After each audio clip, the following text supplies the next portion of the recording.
All right, welcome back. We're continuing on with our little sampler. We're gonna be doing the chain stitch and the lazy daisy. They're, like I said, they're essentially the same stitch. They're just used for different purposes. So we're gonna start with the chain stitch. So we're going to start our thread as we normally do, going from the back to the front, making a tiny little stitch.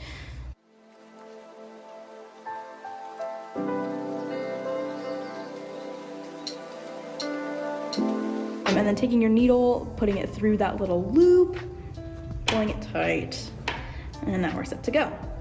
So what we're gonna do, go from the start of the line,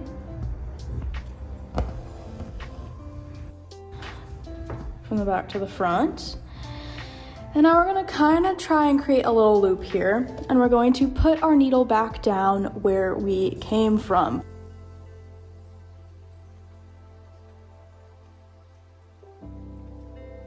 So now I got like this cute little loop, and I'm just gonna make one more little stitch.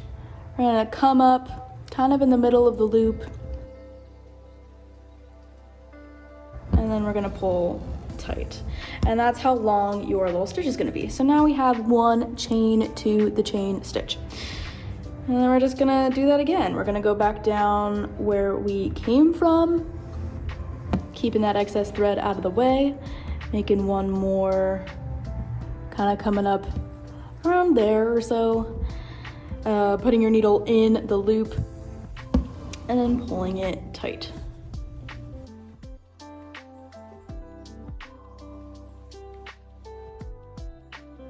And then we're just gonna keep on doing that for forever. It never stops. Just keep on making chains.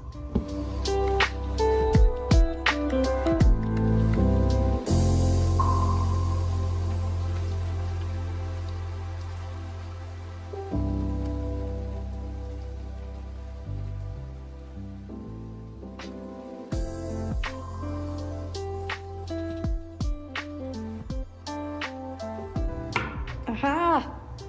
If this happens to you, this is most likely a little tension knot. It happens. Hold on to the two loops and just kind of pull either strand. And just, she's ready to go again. She's back in commission. And we're just gonna keep on keeping on.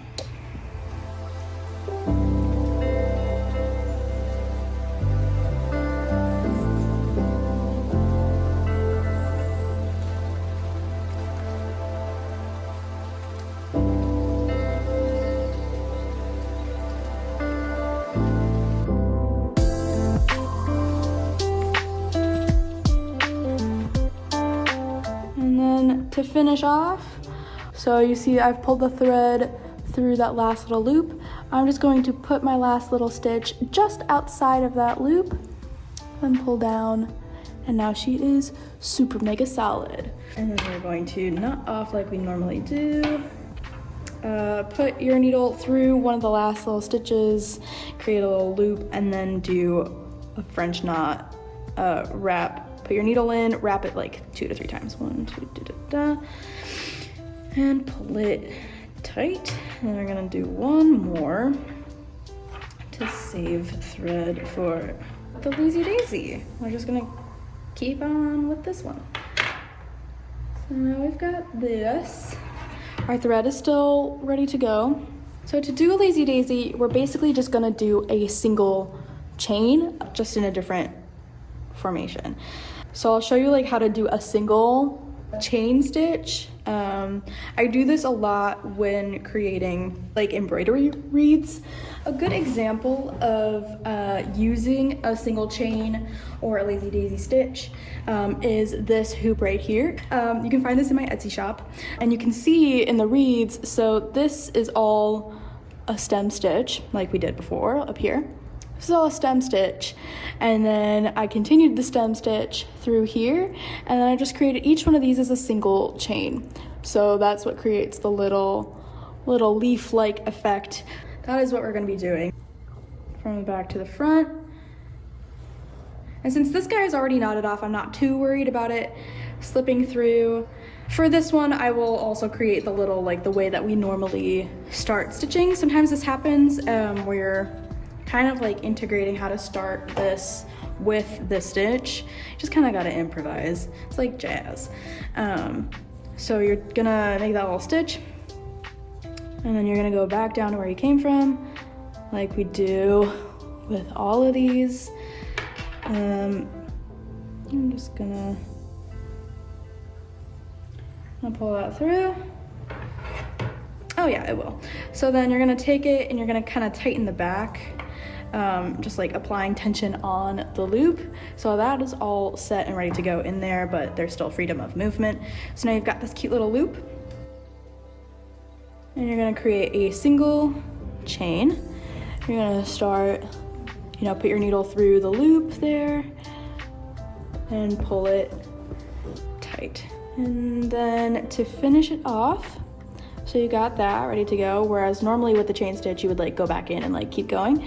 You are going to finish this off like you did over here, where you're going to put your needle down just outside of the loop, if that makes sense. So like right there-ish. Yeah.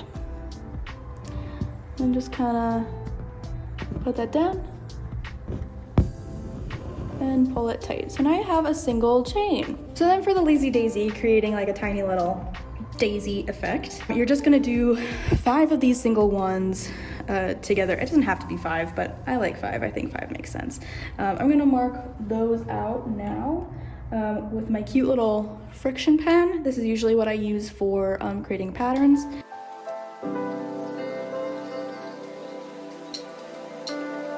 So I'm gonna start from the center, come up, and then go back down, back where I came from, and then go up through the loop again, kind of where I want that loop to end. And then making that single chain, coming back down through like here, and ending it. And then we're gonna do it again. We're gonna start from the center and then go back down, kind of as close to where we started as possible, and then creating another little loop kind of a similar size if you can, and then going back down and making another single chain.